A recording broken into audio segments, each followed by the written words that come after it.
साहब यहाँ पे उपस्थित हैं और हमारे अध्यक्ष जी हैं, उनका सम्मान करते हुए और मंच पे बैठे तमाम लोगों का। दो राजेंद्र सिंह यहाँ बैठे हैं, एक राजेंद्र सिंह आपके गांव के, एक राजेंद्र सिंह टाइगर। आपका सम्मान करते हुए राकेश जी हैं, उनका स्वागत अभिनंदन है। इस कार्यक्रम में आपके बहुत चहेते दीपचंद राम जी हैं। ऐसा है, अब जो खड़ा हो गया वो खड़ा हो गया, तो अब किसी को मौका मिलना बाद में, पहले हमारी सुन लीजिए। दीपचंद राम साहब अच्छी नौकरी करते, प्रमोशन पाते, मौज करते। वकील साहब ने बताया कि करीब लाखों रुपए सैलरी होती, पता नहीं कितनी होती नीचे से, जो आजकल हम लोग दे रहे हैं, जिसके आदी हो गए हैं बिना नीचे से दिए, उसे भी कमाते। तो उन्होंने छोड़ दिया कि समाज की कार्यवाही करने के लिए, समाज को जागरूक करने के लिए। पीछे तक आवाज पहुंच रही है? हाँ। तो ऐसा है कि कार्यक्रम हुआ, यहाँ आपसे कोई वोट मांगेगा नहीं और आपको वोट देना भी नहीं किसी को। यहाँ जो लोग बात कह रहे हैं, हम लोग जन आंदोलन करना चाह रहे हैं। बगल वाले घर में जो काकी बैठ के रोटी बना रही है, उनको सुनाई नहीं दे रहा है।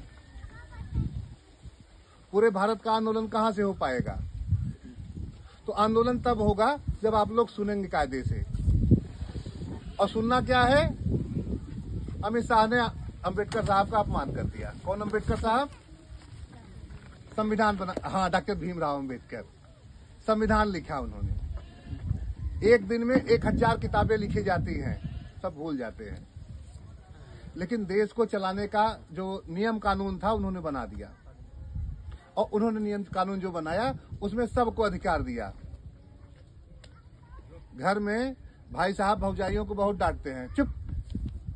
लेकिन अंबेडकर साहब ने कहा कि अगर कोई डांटेगा तो वो जाएगा जेल। पंडित जी ने डांट दिया। ये तो चल रहा है कार्यक्रम पीडीए का, इसमें पंडित जी का और ठाकुर साहब का क्या जरूरत?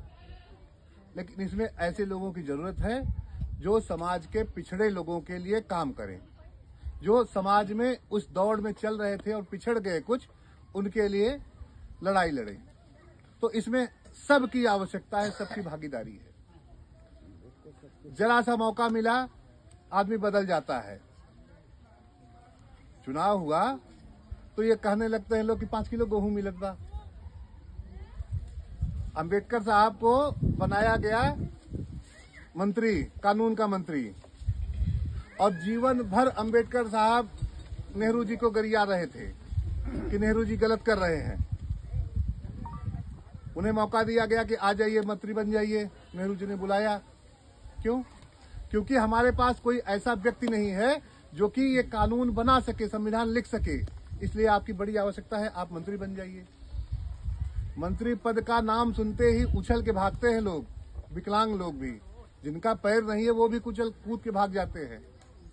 अंबेडकर साहब ने बड़ा विचार किया, यार जीवन भर इस आदमी को मैंने इसका विरोध किया है, इसके साथ रह के कैसे काम किया जाए।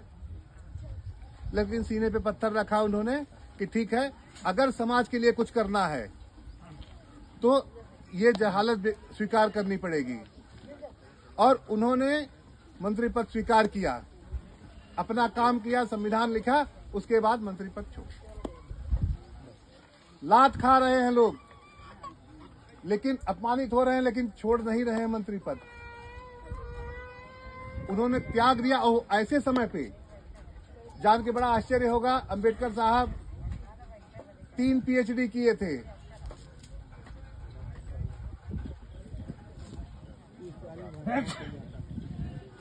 अंबेडकर साहब तमाम भाषाओं के जानकार थे, इकोनॉमिक्स के बड़े जानकार थे। यहाँ तो जो सुई लगाने लगता है वो डॉक्टर कहा जाता है। 3 डॉक्टरी उनके पास थी। वो चाहे होते तो बड़े आराम से, जैसे दीपचंद राम साहब बड़े आराम से जीवन काट सकते थे, वैसे वो भी चाहे होते तो लंदन में नौकरी कर लेते। वकालत बड़ी तगड़ी चलती उनकी, बैरिस्टर थे, जितनी चीजें थी उनके पास सब था, किसी कॉलेज में पढ़ाने लगते।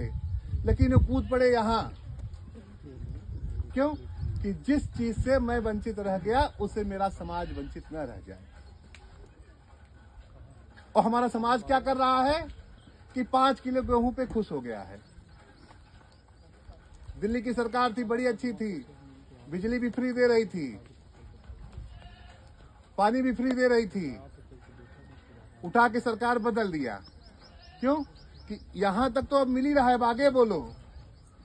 आपके चेते में नहीं आ रहा है कि 5 किलो गेहूं जो जब शुरू हो गया है और किसी ने खैरात नहीं दी है, वो हमारा आपका अधिकार है। 2013 से जहां कहीं कोटेदार का घर होगा वहां जाइए, देखिए लिखा गया होगा खाद्य सुरक्षा बिल 2013 के अंतर्गत दुकान पे लिखा गया है। हम आप समझने के तैयार नहीं है। मोदी चला जाइए, गेहूं कहां से मिले? गेहूं तो आप पैदा कर ले रहे हैं ना। यहां जितने लोग बैठे हैं किसी की हैसियत नहीं कि एक नौकरी पैदा कर पाए, लेकिन 10 बोरा गेहूं पैदा करने की सभी की हैसियत है। तो डॉक्टर अंबेडकर ने हमारे आपके लिए एक काम किया कि संविधान में हमें आपको बराबरी का दर्जा दिया। अब इसमें हमारी आपकी गलती है कि हम लोग बराबरी न ले पाए। बराबरी कहां से मिलेगी? वैचारिक बराबरी हमें आपको चाहिए। पहले से मान लिया 5 किलो गेहूं नहीं देगा तब तो काम बिगड़ जाएगा, मत दे। कोई वक्ता बता रहा था कि बाबा साहब ने अपने बच्चे की फिक्र नहीं की। हम लोग गेहूं की फिक्र पे बैठे हुए हैं। कर लीजिए चर्चा खूब। यहां से निकलिए। जन आंदोलन ऐसे नहीं बनता। 20-25 लोग बैठ गए, ये 25 लोग 50-50 लोगों को बताएंगे, अपनी बात पहुंचाएंगे कि हाँ हमारे साथ ये दिक्कत हुई। अमित शाह ने हमारे लोगों को परेशान किया, अमित शाह ने हमारे लोगों को अपमानित किया, तब जाके कुछ काम बनेगा। और अगर कहीं एक जगह हम लोग केंद्रित हो गए